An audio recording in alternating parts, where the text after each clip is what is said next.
perfect. So hi, nice to see everybody. And nice to see you too, Jess. I haven't seen you in the new year, so welcome and Happy New Year. I hope everything's good in Toronto, weather-wise and stuff. So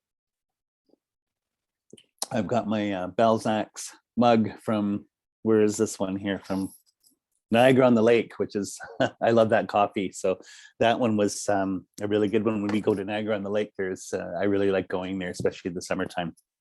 We go to that one cafe, but I go to the Balzac's all the time in the Sillery district. And then there was one at the library there at Bloor and Young. That's where I did a lot of my Dharma studying and stuff. Love it. Anyhow, wonderful. So hope everything's good with everybody. And we can start this. If people like from last week, if people have a question at the end of the class, towards the end, you can ask it. Otherwise, you can ask questions for today's class as well. And otherwise, yeah, as you know, it's more sort of in a meditative presentation that I'm doing. So if people don't want to ask questions or don't have any questions, that's fine too. It's not, it's the good thing is just to internalize the teachings and stuff more than anything. So, okay, so wonderful. And we can sort of get started now. You can make yourselves comfortable. And I will recite the Heart Sutra here. So, homage to perfection, wisdom, the Blessed Mother. Thus I've heard at the time Blessed One was dwelling in Rajgir on Mass Vulture's Mountain. To the great assembly of monks and the great assembly of bodhisattvas. At that time, the Blessed One was absorbed in the concentration of countless aspects of phenomena called profound illumination. At that time, also, Superior Avalokiteshvara, the Bodhisattva, the great being, was looking perfectly at the practice of profound perfection of wisdom, looking perfectly at the 5 aggregates being empty of inherent existence. Then, through the power of Buddha, Venerable Shariputra said, Superior Avalokiteshvara, the Bodhisattva, the great being, how should a son of the lineage train who wishes to engage in the practice of profound perfection of wisdom? Thus he spoke, and Superior Avalokiteshvara, the Bodhisattva, the great being, replied to Venerable Shariputra as follows. Shariputra, whatever son or daughter in the lineage wishes to engage in the practice of the profound perfection of wisdom should look perfectly like this. Subsequently, looking perfectly and correctly at 5 aggregates being empty of inherent existence. Form is empty, emptiness is form. Emptiness is not other than form, and form is not other than emptiness. Likewise, feeling, discrimination, compositional factors, and consciousness are empty. Should I put you like this? All phenomena are emptiness, having no characteristics. They're not produced and do not cease. They have no defilement, no separation from defilement. They have no decrease and no increase. Therefore, should I put you in emptiness? There is no form, no feeling, no discrimination, no compositional factors, and no consciousness. There is no eye, no ear, no nose, no tongue, no body, no mentality, no form, no sound, no smell, no taste, no tactile object, no phenomenon. There is no I element, and so forth up to no mentality element, also up to no element of mental consciousness. There's no ignorance, no exhaustion of ignorance, and so forth, up to no aging and death, no exhaustion of aging and death. Likewise, there's no suffering, origin, cessation, or path, no exalted awareness, no attainment, also no non-attainment. Therefore, Shariputra, because there's no attainment, bodhisattvas rely on and abide in the perfection of wisdom. Their minds have no obstructions and no fear. Passing on beyond perversity, they attain the final nirvana. Also, all Buddhas reside perfectly in the 3 times, having relied upon the perfection of wisdom, became manifest and complete Buddhas in the state of unsurpassed, perfect, and complete enlightenment. Therefore, the mantra of perfection of wisdom, the mantra of great knowledge, the unsurpassed mantra, the equal and unequal mantra, the mantra that thoroughly pacifies all suffering, since it is not false, should be known as the truth. Mantra of perfection of wisdom is proclaimed. Tayata om gata gata paragata parasamgati bodhisoha. Shariputra Bodhisattva, great being, should train the profound perfection of wisdom like this. Then the Blessed One arose from that concentration, said to Spirit Avalokiteshvara, the Bodhisattva, the great being, that he'd spoken well. Good, O son, and just like that, since it's like that, just as you revealed in that way, the profound perfection of wisdom should be practiced, and Tathagatas will also rejoice. When the Blessed One had said this, the Venerable Shariputra, Spirit Avalokiteshvara, the Bodhisattva, the great being, the entire circle of disciples, as well as worldly beings, gods, humans, demigods, and spirits, were delighted and praised what had been spoken by the Blessed One. And here's the mantra. Taitam gata gata paragata parasamgati bodhisoha. So we're sing the mantra here 3 times. Om gate gate paragate parasamgate bodhisoha. Om gate gate paragate parasamgate Bodhisoha. Om Gate Gate Paragate Parasamgate Bodhisoha. Now, the four maras, just to do this quick little visualization here, the four maras that we have in our life are, of course, the mara of our contaminated aggregates, the fact that we have a body of flesh and blood, an organic body that is born. And as we know, because we're in one, sort of a meat sack here, you're born and then you grow for a while and get full grown, and then you start getting old and getting sick and falling apart, and then you die and everything sort of goes to pieces and dissolves again. So that's considered one of sort of the big obstacles that we have. The other obstacle, of course, is all of our bad thoughts, our negative thinking, and our delusions. That's the other sort of mara. They talk about sort of the four kind of main obstacles that we have from four main maras. So first is our meat sack body, our body bag here. Second being our delusions. Third being the mara of death.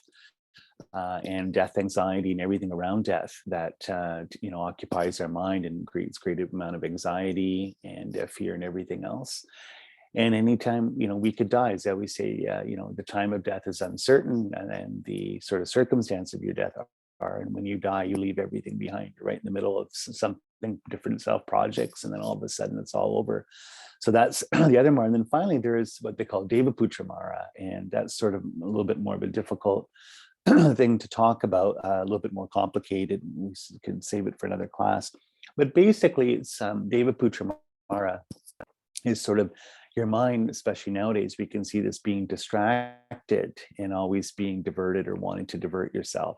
So they always say with Devaputramara, the moment you sit down to practice, there's going to be this overwhelming urge or desire not to practice, that there's a million different things you'd rather be doing that are more urgent than practicing. So, oh my God, I forgot to email that person.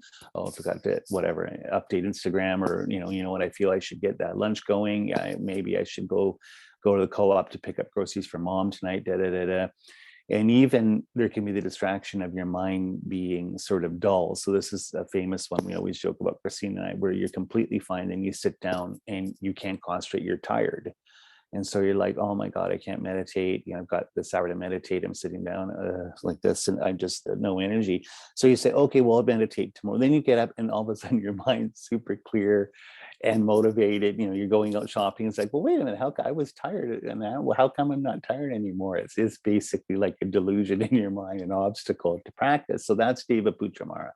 So having recited the Heart Sutra, of course, sort of invoking emptiness, into empty space as the great curative, we're putting these four maras. So when we're doing a little visualization here, we can visualize kind of like the four horsemen of the apocalypse riding towards us. So the yellow one here is the mara of our delusions. There's kind of like a evil horseman or sort of a gang of sort of evil people coming towards you, sort of metaphorically representing your delusions. And then there's red, sort of bad cowboys and, sort of gangbanger people, sort of all negative, sort of evil spirits representing your body. And then black ones representing death. And then finally, white ones coming towards you, sort of the fourth rider of the apocalypse, representing the Devaputramara. So just feel that as we're meditating on emptiness here, we can visualize even Prajnaparamita at the center of Buddha's heart above us in the sky. All these four maras are dissolving, sort of get almost like if it's kind of like a hologram or a vision, like they're made out of, I guess like hologram, or if you could see they're made out of like a cloud or mist, that a wind starts blowing them away and they start dissolving. As I recite this verse right here, make a supplication here. Great Mother Prajnaparamita and all Buddhas and Bodhisattvas of 10 directions, through the power of your blessings, may these true words of mine be achieved. Just as before, when contemplating the profound meaning of the perfection of wisdom, reciting its words, Indra overcame all harms of maras, non-humans, and so forth. In the same way, by my contemplating profound meaning of perfection of wisdom and reciting its words, may all the harm of maras, non-humans, and so forth be overcome. May they become non-existent. May they be pacified. May they be thoroughly pacified. So we're feeling as we sort of clap 4 times here, we're dissolving these obstacles. Again, sort of the yellow riders and sort of evil spirits here, sort of dissolving it and blown away in the wind of wisdom, representing your delusions, the red ones representing your body, the black ones representing death, and finally the white ones representing your sort of distracted, sort of flaky, early 21st century, constantly distracted mind, sort of blowing away in the wind there of wisdom. And we can just moment to sort of dwell in emptiness here. Spaciousness of the mind here, meditating on emptiness, non-inherence of all reality.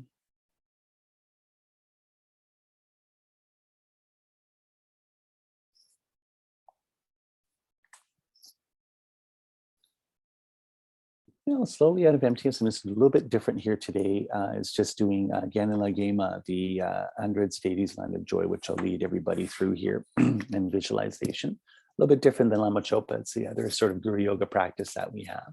So again, let's visualize sort of out of emptiness that we appear in sort of an open plain, vast open space. We're at the center here, and as we look down, we can see that the earth is beautiful, sort of lapis lazuli, easy to sit on, and that we're surrounded by all sentient beings. Of course, the people closest to us, sort of the center of our mandala, the people that we love or even have issues with, the people that we're sort of closest to in this life are the ones around us, and then countless sentient beings in all directions stretch out as far as the eye can see. So we have our mother on our left, our father on our right, the people we love the most behind us as support, and the people we like the least in front of us as objects of healing and compassion. From outwards, we can visualize all other people in the world, different cultures and countries and backgrounds, all here together, meditating.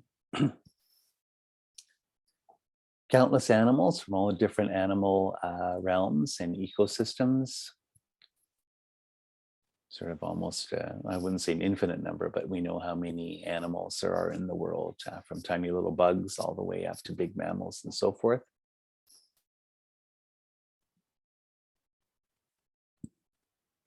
A sentient being, Buddhism is defined as having a being that has a mind. It's a little like Aristotle's anima in how the mind is defined, is that it has desire in this desire realm in particular, but basically it's the same even in gods that are in form and formless realms. The mind is assigned as wanting to be happy and not wanting to suffer. So that's what makes it a sentient being. So it wants to be happy, it wants some kind of existence, or to be satisfied, or to have a sense of well-being or peace. And it doesn't want to feel pain or suffer or die. That's what a sentient being is. So when you look at it that way, all little bugs or sea anemones, or even just sort of like a jellyfish, as well as you can go from very simple forms of life all the way to very complicated forms like us and different spirit beings. So we have these beings as well, or animal realm beings. Now we have celestial beings, gods and demigods. Countless spirit beings here amongst us, also in the astral realm and ethereal realms. And countless beings in lower states of rebirth in the hell realms and hungry ghost realms. Just feel that everybody's here together, happy to meditate and do spiritual practice together. So now, looking up at the sky, beautiful blue sky, we are going to do the refuge field here. So we can just feel that out of the sky, we have a beautiful vision appearing out of pure energy or pure light. And we can feel just that this is almost like seeing a reflection in a mirror or seeing the sun on a lake. Just sort of beautiful and sort of a little bit illusory, so to speak, just made out of pure light or energy. And what we're seeing is we're getting a glimpse into the Ganden Pure Land, or otherwise known as Tashida, Pure Land of Bliss. The Pure Land or Buddha universe, Buddha realm of the Buddha of Wisdom, Manjushri, as well as all the sort of what they call universal Buddhas, Buddhas that end up sort of founding Buddhist religions, I guess you could say, if you want to put it. So in this case, there's 1,000 Buddhas of our fortunate aeon, and we're on the 4th Buddhist Shakyamuni, and this doctrine right now is sort of disappearing from the world. So at this point, soon enough, 5th Buddha will come down and sort of reintroduce a new form of Buddhism for people to practice. So in this case, it's Buddha Maitreya, Buddha of loving kindness. So he is the central figure that we're going to be visualizing here in Tasheeta Pure Land. So Tasheeta Pure Land is beautiful land, just like we can see just here in BC or other parts of Canada or other parts of the world that are beautiful with mountains and lakes and forests and so forth. Everything being an expression of the enlightened mind. And in the center of this pyramid we're visualizing is a little, kind of like a little university town where all the Buddhas, Bodhisattvas, yogis, yoginis, gods and goddesses are meditating and practicing Dharma. So there's different monasteries and temples and beings and Bodhisattvas kind of running around meditating, doing Dharma. And the central temple, like the big cathedral, almost like a big Gothic cathedral in Europe, we can see it's in the center of the town and the doors are open. We can look in, and in it is Buddha of loving kindness, Maitreya, 5th universal Buddha, and he's seated in a throne like a chair, showing that he's going to sort of stand up and walk around or whatever. And that means sort of symbolically showing that he's going to enter into our world soon enough and be born here and teach Buddhism. And so he has a beautiful golden colored body, and he has hands in the mudra of turning the wheel of Dharma. So the index fingers touch thumbs, holding 2 beautiful flowers that blossom around the ears. Left one is the meditation, I should say the initiation vase in the white lotus, and on the right is the golden Dharma chakra. And he's wearing ornaments and silks and so forth. Very, very beautiful. Now, on our right or his left is Tsongkhapa, the founder of our tradition, New Conampa tradition, and he's in the form we usually see him in, the lotus position, 3 robes of monk, yellow pennant's hat. He is again holding 2 white lotuses at his heart stems, blossom around his ears in the turn the wheel of Dharma mudra. Left one has the Prajnaparayana text on emptiness, and the right one has a flaming sword. On the other side of Maitreya, on our left or his right, is the founder of the old Conampa tradition who brought Buddhism to Tibet, Atisha Devaputramara Vijayana in the 11th century, Bengali Indian guru, very, very famous in his day. And he's in the 3 robes of a monk, yellow pennant's hat. He's holding his hands in the turn the wheel of Dharma mudra. And he has a Dharma text at his lap, and beside him is a stupa, sort of a golden pagoda or stupa representing Buddha's mind. So that's inside the cathedral, sort of showing from the heart of Buddha Maitreya comes all the wonderful teachings that were all through India, him and Buddha Shakyamuni, that eventually end up getting sort of represented by Atisha in the 11th century, who then brought them to Tibet. Found in the old Conampa tradition, very, very popular, very influential. And then the new Conampa tradition, the 1400s, showing that Tsongkhapa is sort of revitalizing or trying to take Buddhism back in Tibet back to its roots, being like Atisha and his first students. And then here we are in the 21st century, in Canada, us right now. And we're trying to be like the Conampas of the 10th century there in 11th century, I should say, in Tibet. We're sort of lay people doing our best to be sincere practitioners, following all this old Nalanda tradition of Indian Buddhism. We can sort of think that. So here's the connection we have right to these gurus and to the Pure Land here. So at Buddha Maitreya's heart, if we look with our wisdom eye here, you get a little reflection in a mirror, a golden eternal knot that then starts to make beautiful white energy like clouds. And you start to sort of flourish at his heart there. And then on the clouds again is Tsongkhapa, and this time with his 2 students, Japa Gyatso and Kidrupche. So they're sitting right in front of him. So Tsongkhapa is in his usual sort of mode that we see him as we've just been visualizing him. And then his two students are basically in lotus position, with the teaching mudra, the right hand, the index finger touching the thumb, and the left hand's holding a Dharma text at their lap. These are the first two lamas that took over from Tsongkhapa after he died in the early 1400s. So we can look at Tsongkhapa. Let's go a little bit deeper here, and let's visualize that at his crown on a moon seat is the Buddha of Wisdom. This is to show that he's the emanation of the Buddha of Wisdom, Manjushri. So Manjushri is in lotus position, with beautiful golden body, holding a flaming sword over his head, and with his right hand and left hand is in the teaching mudra at his heart. Actually, I think it's a 3-jewel mudra, sorry, 3-jewel. So the ring finger is touching the thumb, white lotus, and on it is the Prajnaparamita emptiness text.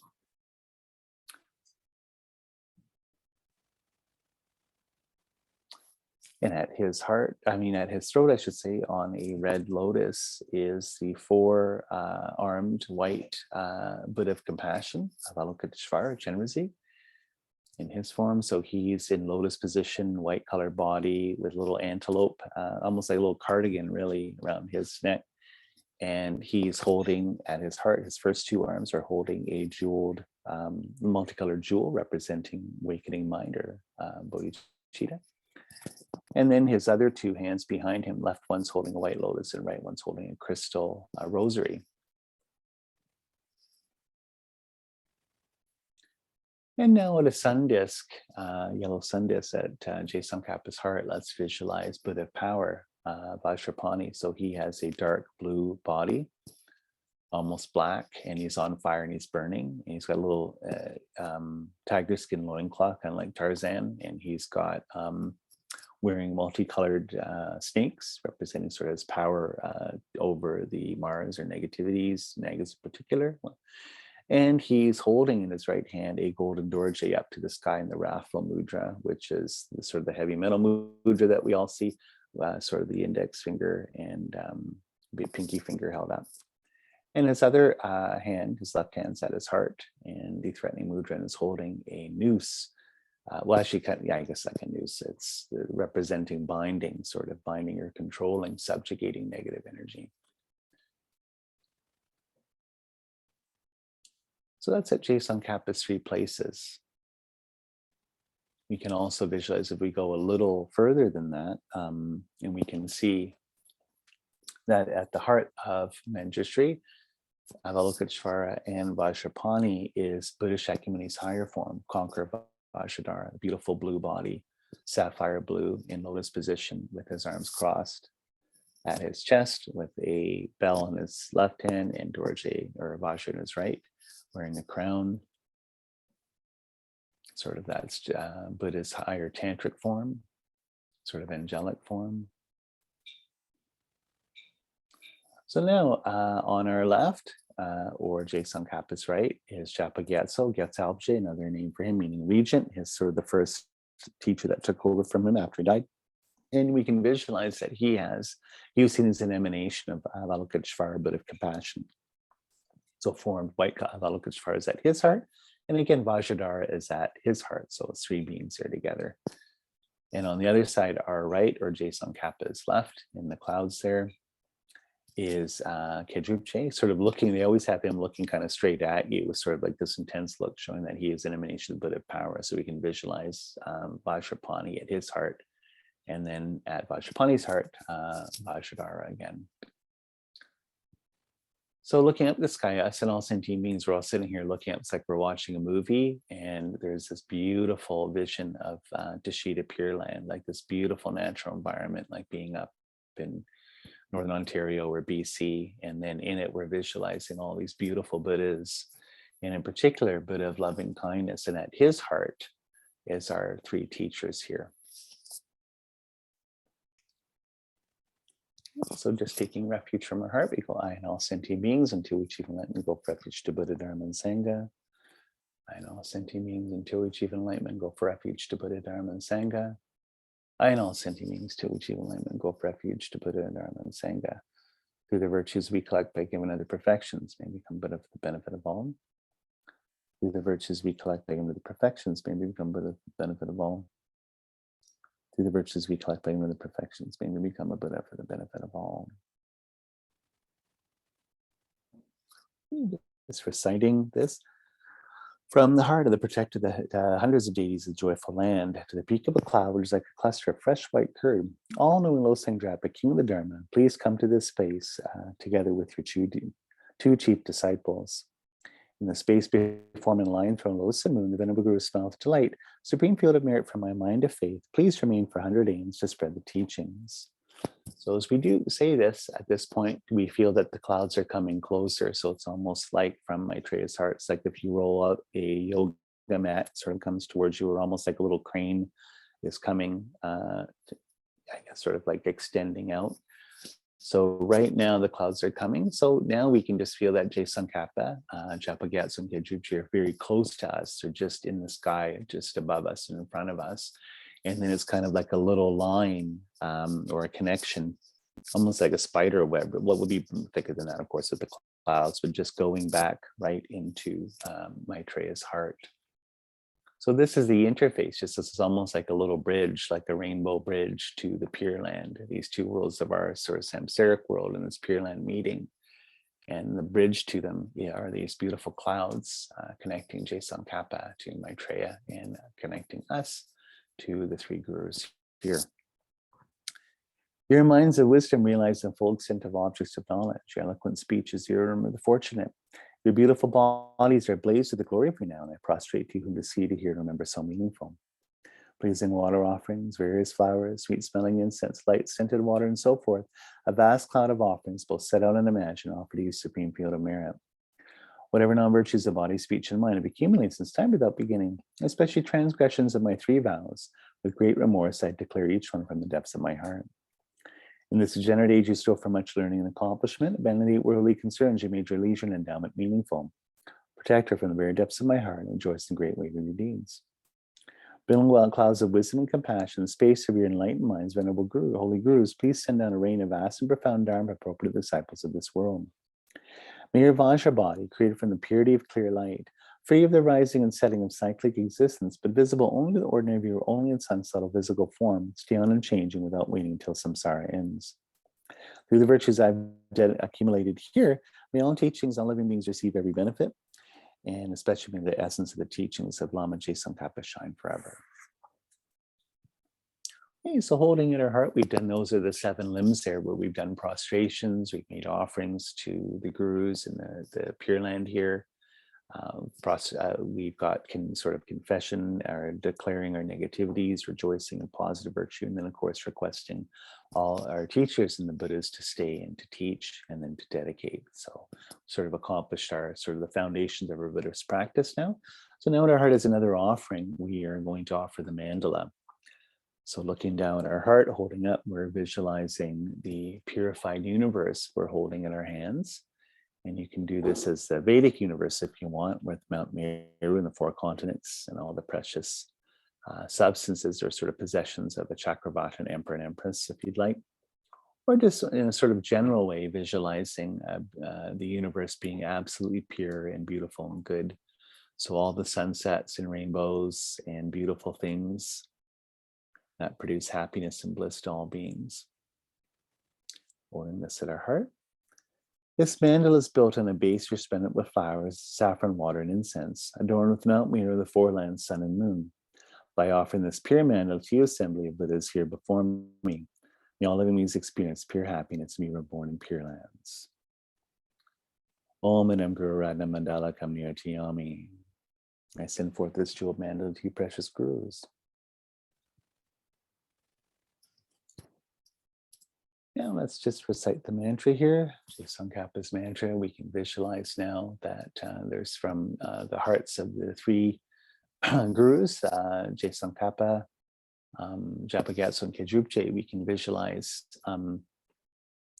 sort of gold, orange, sort of, well, I guess sort of golden orangey, golden light coming down from their hearts, mantra energy, blessing, purifying, sort of empowering all the beings around us.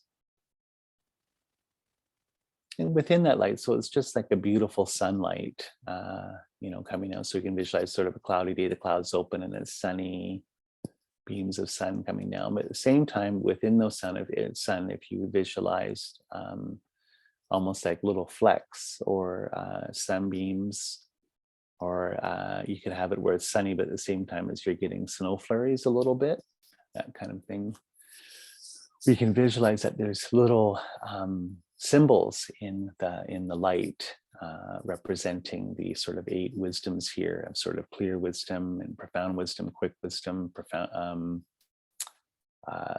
wisdom for understanding Dharma texts, wisdom of debate, wisdom of study, and so forth. All those wisdoms are taking the form of little tiny symbols made out of energy. So little Buddhas, Buddha Shakyamunis, little Manjushris, little Maitreya Buddhas. So it's almost like, what do you call that? Like Lucky Charm cereal or something. I don't think it do, but just like, you got your little cereal, you got little marshmallow things in there. So it's the same, they're all sort of floating down into us, all these little Buddha bodies. And at the same time, there's also little swords, little flaming swords. There's also little Dharma books coming down. There's also the mantra of Manjushri, Arapatsana, sort of the Sanskrit as well as Tibetan form of that coming down, sort of in golden energy. The D seed syllable, DHI, if you like to visualize it that way, coming down. Little rings of swords spinning, sort of representing wisdom cutting through negativity and delusions, again, like Dharma books and so forth. All those are just like little tiny golden and orange sort of flecks, almost like flecks of gold. And for us, we can visualize, because we're the little puja master here in the center of our friends and family and all sentient beings, sort of 3 tubes of light, like 3 needles coming down that join the crown of our head. And then again, it's orange light and nectar.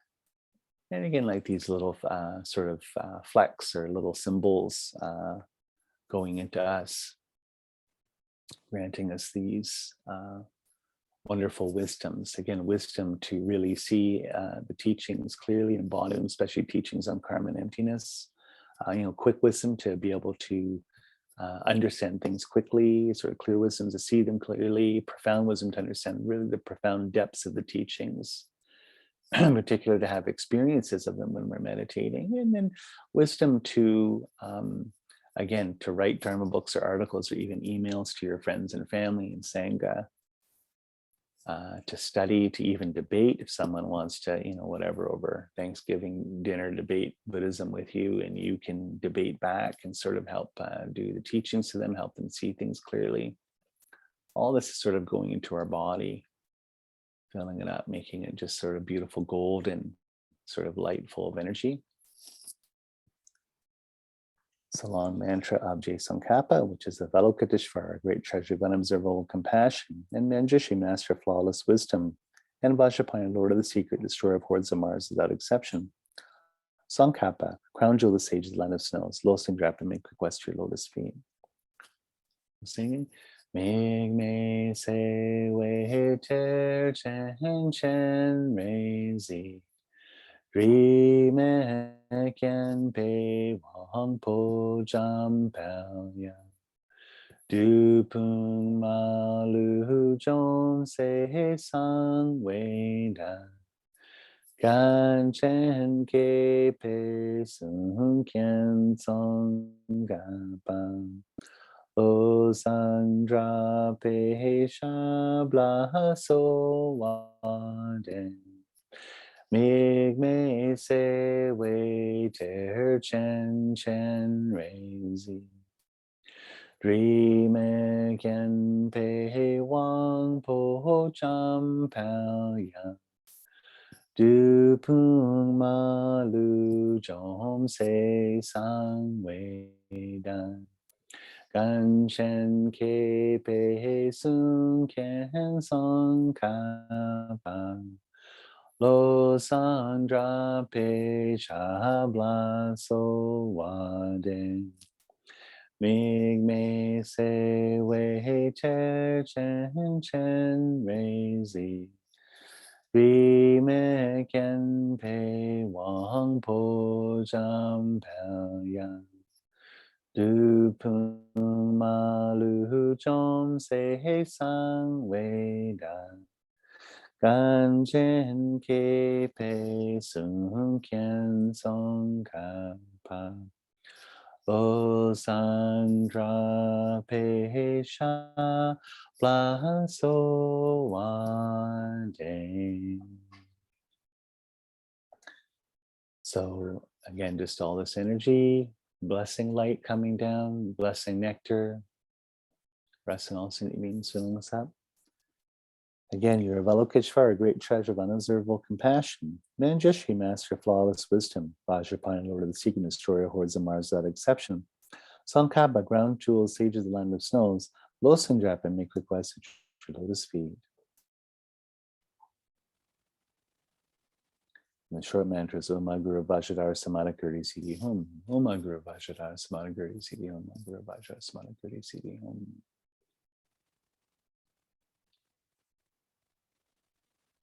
Now doing the dissolution here for our sort of final meditation. Let's visualize at our heart now.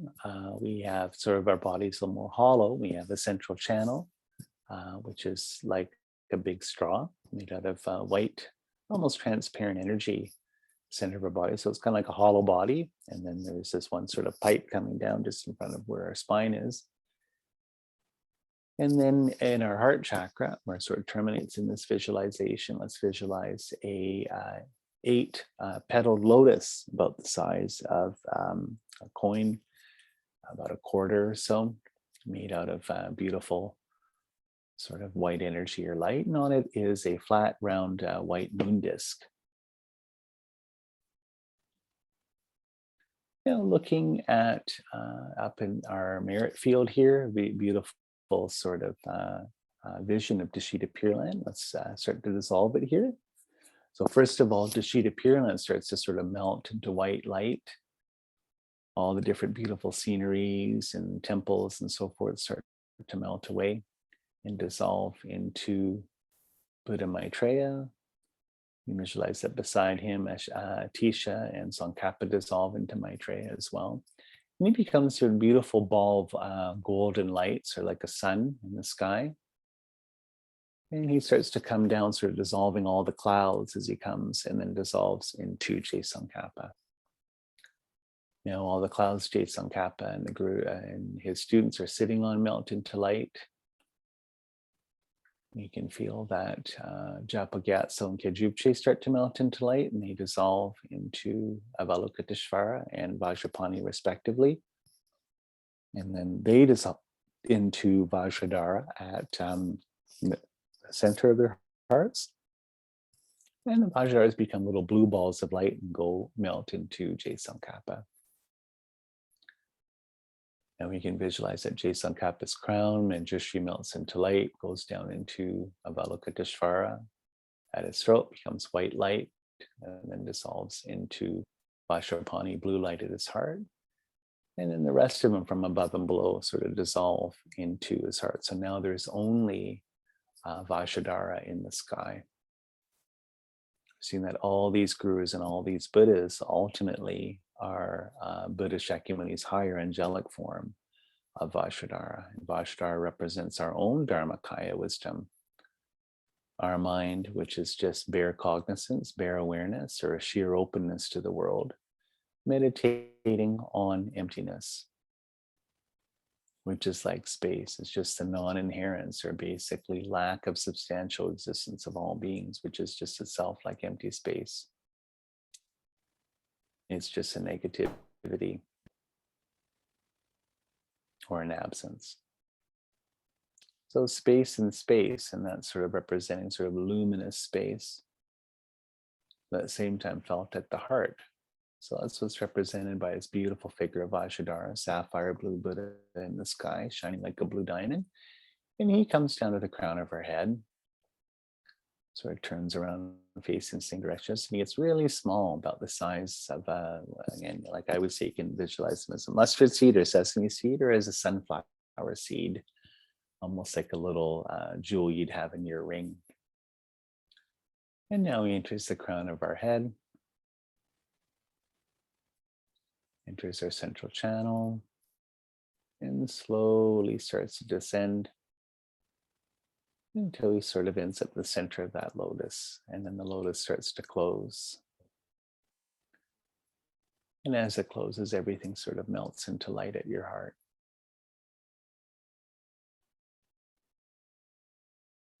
And we can just feel that his mind is being poured directly into ours. It's almost like an IV or injection you get.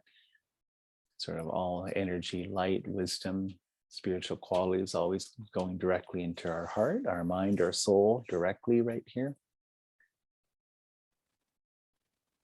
Again, we can feel sort of great spaciousness here.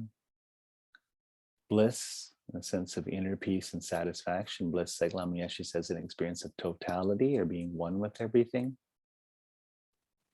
And that's why we feel bliss is sort of like a great peace or rest. There's no dissatisfaction, there's no anxiety, there's no angst, there's only a sense of complete fulfillment. Almost like falling asleep at the end of a beautiful day where you just feel you can completely relax and be at peace. And then joy, we can just feel that there's joy as well, bliss and joy, joy being sort of a creative potential. And affirmation.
Okay, so coming out of meditation now.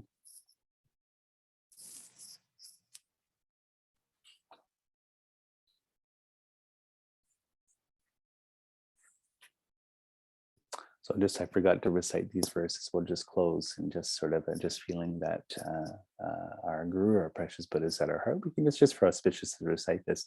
Glorious precious Root Guru, please come to lotus and moon seat at my crown. Your great kindness, please remain with me. Bestow upon me the blessings of your body, speech, and mind. Glorious precious Root Guru, please descend to the lotus and moon seat at my heart. And your great kindness remain with me and grant me the common and supreme realizations. Glorious precious Root Guru, please remain on the lotus and moon seat in my heart. And your great kindness, please remain with me and remain until I achieve the essence of enlightenment. So again, in our heart, we can just feel that Tsongkhapa is always there, or Tsongkhapa being one with Buddha Shakyamuni, Maitreya, Vajradhara, and ultimately being the form of our teacher of this life, how we're receiving these teachings. One line of teachers going back to Buddha Shakyamuni. I just feel that that wisdom is always guiding us throughout the day, the rest of the Saturday here. And again, if we take it further, we can understand that this ultimately represents the wisdom of our own mind, our mind of clear light, our mind, the emptiness of our own mind. In LamRim, they always say that sort of the Dharma jewel that you're really taking refuge is your own inner wisdom, in particular, the inner wisdom of emptiness. On the ultimate level of reality, and the conventional level of reality being karma, so the unity of wisdom, and wisdom, I should say, unity of karma and emptiness. as sort of being the guide, the gnosis that illuminates our day, understanding this. Okay, so there's our meditation, and I'll just give a few teachings here for the day, and got about 15 minutes or so. So in the class, the second class here that I wanted to say is just give, this is right out of LamRim teachings. As you know, there's the 10 qualities of a qualified teacher. So it's always, you have to go over this. In LamRim, Rinpoche's taught this so many times before. And again, you can look yourself at different LamRim texts. You can also, you just go study it right now if you want. What you need, of course, there's the many good qualities of the Dharma you can study. But when checking out for a qualified teacher, the good thing about it is, nowadays it's like, how do you, you go, well, I don't know. I was going to say you can go on Yelp or Amazon and read reviews, but so many reviews are fake. It's kind of hard to know. This happened with Yelp, as you get all your best friends and your cousin to write the restaurant review of your cafe or restaurant, right? And it's all fake, and it's like whatever, And it's the same thing with reviews. Sometimes you don't know how true it is, but nevertheless, we have to rely on reviews, basically, and sort of lists and qualities of things to see whether or not we can trust them. You read customer reviews of a refrigerator or cars when you're doing a consumer research. So when you have a teacher, you have to do the same thing. And the good thing is that in Buddhism, they give you the list of qualities of what to have for sort of an authentic or good teacher that won't lead you astray or make mistakes or anything else. So we'll just go over these right now. And I was thinking too, is that it's not, there's also the qualities of the student. So there's the qualities of the teacher. What we're doing is the sort of the sutric qualities. When people are sort of giving the open teachings of Buddhism, there's also 10 qualities of a tantric teacher that are listed in Tsongkhapa's LamRim Chenmo, and that's very good to know too. We're fortunate because Zasep Rinpoche has all those 10, but most people nowadays aren't qualified to teach, or most of the time even practice Tantra, unfortunately. Pardon me. Not being critical, I'm just saying, if you look at the traditional qualifications, and you can see that, and they're really interesting. The list is really, really good for Tantra, because it's a question of having the realizations, tantric realizations, but also the training in the rituals, as well as how to guide students safely and properly in those practices. So they're quite good, but we're not going to focus on that today. We're just going to go over the qualities of a teacher, qualified teacher, in the sutric level. There's also, we could go over the qualities of what you need as a student. So it's easy to run around and be critical of teachers and give your consumer reviews of who's a good teacher, who's a bad teacher. But technically, people can put you on the hot seat and turn it around and say, well, are you a good student? You think these teachers all suck, but maybe you suck. Maybe you're a bad student. So there's all the lists of good qualified student you can look at in LamRim as well. But one thing you can always have is that when you're studying LamRim Buddhism, it's the 3 qualities of a pot. If you're a student, what kind of pot? If we're ready to pour the soup into the pot, or I guess make the soup on the stove, what's the pot like? In other words, if we're pouring the teachings into the vessel here, to the container, how good is the container? Will it hold the soup, or will it hold whatever the food? So first thing you don't want, as a student with the pot, is you don't want the pot to be upside down. So if you're pouring, it's just like if you've got your bowl and you put the lid on, the soup goes everywhere all over the table. So if you have a closed mind or a fixed agenda or a really rigid mind, and you're not open to the teachings, then you're like an upside down pot. So before, like when you meet your teacher and you start studying, you have to see, even today in this session, am I the upside down pot? Is everything going to ricochet off me? Am I just too fixed in my own views, too ideological, too attached to my own viewpoints and values that I don't really listen? I mean, we all know people like that. Let's say in politics or religion or just in life, that never take advice, that know everything, that are completely unable to listen to other people's point of views and stuff. So when you're approaching the Dharma, you don't want to have that kind of be the upside down pot. Next one is you don't want to be the leaky pot, or the leaky thermos that you put the hot tea in, it comes out the bottom and whatever all over your car, in the cup holder there. So this would be that you have no attention span, you're distracted, you're diverted, you're not really paying attention. And we all have this from time to time. But if you're constantly like this, where you're the leaky pot, you don't remember, you don't put anything to practice, you're just showing up, and it's like watching TV. I was sort of joking, like watching Rinpoche TV, where you're not really intending on practicing, but you just come and like showing up to Rinpoche's teaching because he's funny and you love him and whatever, and then you leave and you're like, what was that about? And sometimes you meet people, I don't want to be too judgmental, but whatever. Someone's been to Dalai Lama's 1 week Kala Chakra or something. You're like, oh my God, what was that like? Oh, it was good. Well, what did you learn? Well, it was Kala Chakra. Okay, well, or what did he give teaching? Yeah, what was it about? Well, being a nice guy and being the present moment. It's like, okay, you've been with the Dalai Lama for a week, and that's all you remember is just that. Like, you don't want to be the leaky pot. You want to have that kind of clear sort of memory and it's serious. Like if you're taking this serious, if you pay your money and go to Harvard Law School, you study and take that seriously. At the end of it, you pass the bar or whatever. You should have the same kind of devotion. This is about, making your soul enlightened. It's the most important thing, not just for this life, for countless lives. This is the most important thing you could ever do to yourself. So you'd want to take the study seriously enough to really put it into practice and remember. And then finally, it's the stinky or unclean pot. So if, sometimes you go to someone's house and the dishes aren't clean, they give you the bowl to put food in. There's all sort of caked on old pizza or something that's totally gross. Is like, I don't want to eat in this bowl, or the plate's dirty, yuck. It's the same thing if you come to the Dharma with your own viewpoints, mostly negative or whatever, and then that's the Dharma's getting mixed up with that, where you've got, it's not pure Dharma, it's kind of your own interpretations, your own agendas, your own values, your own hang-ups. I mean, some of this stuff's unconscious where, you kind of can't help yourself, but a lot of times it's deliberate, people have in their minds where they're mixing things up.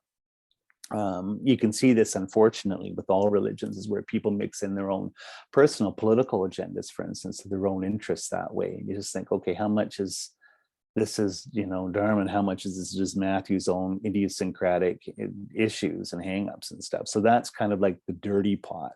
So you don't want to be that as the student. So those are the 3 pots. I'm sorry, but I think it's important to go over that before we go over the 10 qualities of a teacher.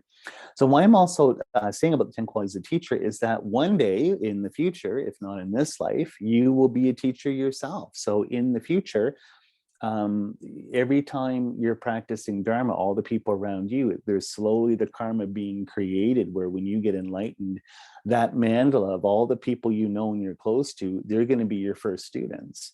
So even your dog and your goldfish, or the ants in your garden or whatever, they all have karmic connection to you. If you're getting enlightened or really progressing fast in future lives, ka-ding, they get reborn as your students. So you have to be a Dharma teacher them, and you're going to be teaching them emptiness one day. So it's good to know these 10 qualities, a sense of, okay, well, and then even in this life, if I'm an example to my family and friends of just the friendly neighborhood Buddhist, even if I'm not teaching formally, I'm teaching informally, in the sense that people are looking up to me, or I'm trying to sort of representing the Dharma on one level. So these 10 qualities, it's good to do your best trying to have them even yourself, or at least know the ones you don't have so you can work on, or the ones you have issues with, So anyway, so it's not just the qualified teacher in the sense that you're some lama or big guru on a throne. Even, me today, I'm teaching Dharma, so I have to have, or try to have these. And you can see the ones that you don't, the ones you have to work on, and people can call you on the ones that you don't have. It's like, okay, Matthew, you're a big hotshot teacher, and yet I know you're not a mindful person because I notice you're always distracted, blah, blah, blah. And you're like, okay, well, you're right. I don't have mindfulness. And so that's something I have to work on. And I can try and be a good example to you by trying to work on these things, blah, blah, blah. So first one is 10 qualities of teacher is this is sort of Geshe Michael's from the Asian Classic Institute. His take on the 3 Principal Paths is 3 Principal Paths class 2 that I'm doing. But these are found traditionally in LamRim Chenmo in the initial scope on how to listen to the Dharma, if you're looking for another reference on this.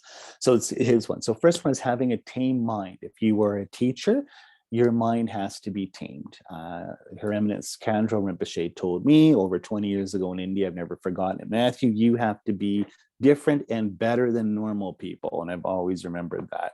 So if normal people have an untamed mind, kind of like a wild elephant and running around getting mad and freaking out at people or something, you have to be different than that. Your mind has to be very sort of calm and tamed. If you can't tame your mind, how can you tame or help others tame theirs? You know, if you can't help yourself with your own mind and you're constantly being led around by the nose, by your delusions, by your anger for your attachment, how can you sit around and give other people advice on meditation or spirituality? So that's the first one. And this, of course, the Tame mind also goes with having sort of pure ethics. And this goes in the second one. Pure mindfulness. So you have to have more of a mindfulness mind than normal people do. You need mindfulness to be able to have any sense of Buddhist morality or ethics. So this is what's called the 3 higher trainings you get in the intermediate scope of LamRim, in the sense that you have ethics, or sila, and then you have concentration, shamatha, and then finally wisdom, vipassana. So you, ironically, the more ethical you are, the less distracted you are, and the more concentrated your mind gets. So that's why ethics is the foundation for meditation, for concentration. And people that are unethical can't meditate as much as they think they're good meditators. They're never going to have a concentrated mind. They never know what to adopt and what to abandon. They never know how to gather good energy and how to get rid of bad energy, basically. So your ethics is the foundation of your concentration, which is how you're able to have wisdom or meditate on emptiness. But the funny thing is that it's a symbiotic relationship. The more ethical you become, the more mindful you become. But you need mindfulness to be ethical. Like, unless you have a sense of mindfulness, you can't pay attention to what you're doing. You can't be accountable to yourself, to other people, if you're not sort of awake in the present moment or seeing what you're doing. So that's the second one, pure mindfulness. 3 is wisdom, just like what I was saying, the ability to analyze all objects with shamatha. It's a tool aimed at the most virtuous object, which is emptiness. So in the end, we have to not just be training in mindfulness, but be training in wisdom, realizing emptiness. That's the key.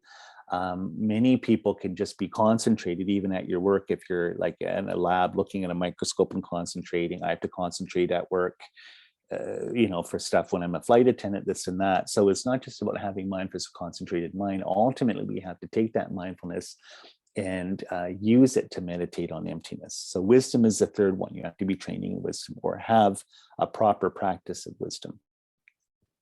4, which is the teacher has to have a lung or transmission. In other words, the Dharma is not just his or her opinion. You have to have teachers. You have to come from a lineage. You have to have an authentic lineage. You have to have your teachers actually authorize you to teach and to show their support. And this is really, really important. So you have to have a source. Lineage is everything, as you know, because that's the only way we can say that this stuff is true or valid. Because for the most part, we're just taking Dharma until we have spiritual realizations. You're just taking things inferentially or indirectly. I don't know that emptiness is true. I can only understand it inferentially through logic. But if I have realized teachers, I can trust them. I can trust their experience. I can trust their expertise in showing me. So they say that it's the lineage that we can basically say from teacher to student for 2,500 years, all the way leading back to Buddha. That's the guarantee.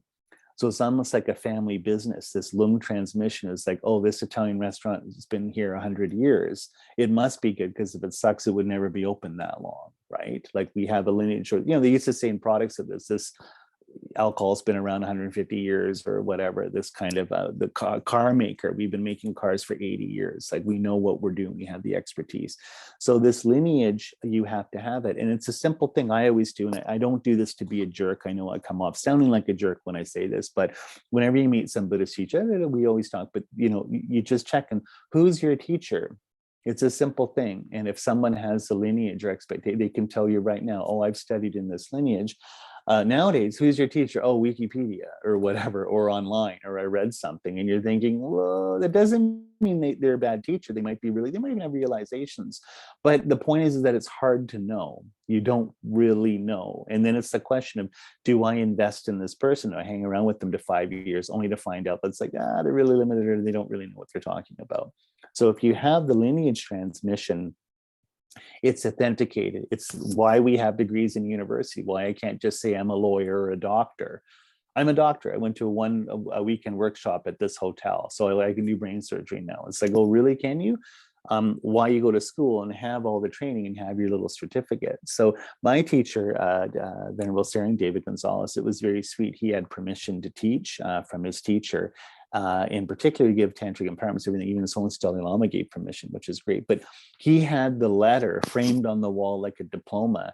And it, always seems kind of like a vanity thing where it's like, oh, you showing up. But he's like, this is just the only guarantee people have that I know what I'm talking about, and that you can show up in my living room and listen to what I'm saying and take it seriously, is because, Chögyam Rinpoche's secretary signed off and had the little stamp at the bottom. It's almost like a diploma. So that's why we're studying. If we're studying with Rinpoche and in the lineage, in that we become teachers ourselves, this is kind of what we can say sort of at the end of it. We have the Lum, or the transmission. Lum, of course, just means energy or wind or whatever, representing sort of the energy of the teachings. Okay, we're almost out of time here, so I'll try and sort of hustle along. Number 5 is to have seen emptiness directly. Well, of course, anyone who's seen emptiness directly isn't going to tell you that they've seen emptiness directly because they have no ego. So how do you know? A lot of times you don't, but the good thing we've always in the Gelugpa tradition is that if someone's seen emptiness directly, you'll know, well, inferentially, there's a pretty good idea is that they'll be hyper ethical and wholesome and sincere, and they'll have very, very strong bodhicitta compassion. You can know that this is just not a normal person at all, because normal people aren't this good. They're not this loving. They're not this compassionate. They're wonderful. So if you don't have a realization of emptiness directly in your meditation, at least as a teacher, you should have a pretty decent intellectual understanding of emptiness. So when someone says, can you explain the whole point of Buddhism's emptiness? You can sit down and have what they call an inferential or a generic image or a decent intellectual understanding that people can meditate on. You can have it so it's a very practical thing where you can give them instructions and then they can go home and meditate on it. That's at the very bare minimum as a Buddhist teacher, you should have that. Number 6 is has the quality of being a master. In other words, they teach the right thing at the right time, in the right order, right quantity. In other words, they know what their students can handle. In other words, they have skill. A good teacher should be a master trained enough that they know their audience. They know what people can handle. They're not going to dump all the complicated stuff. They're not going to confuse their students. They're not, nowadays, a lot of people who aren't trained, you have, let's say, yoga teachers running around doing spiritual counseling for people, and they haven't been trained like a priest or a rabbi or a Buddhist priest or a healer. And so they might be giving people wrong advice. Like it's like, someone's 20 years old giving someone advice, on how to be married or get a job or what to do or spiritual advice. It's just, maybe they're lacking the skill, and so they can make mistakes. They can indirectly, even with good intentions, the road to hell is paved with good intentions, they can hurt people or give them the wrong advice. My teacher, who had one of my friends and teachers, had an acupuncture school. Yes, Mona Bolton there in Toronto, the Institute of Traditional Medicine, which is online now.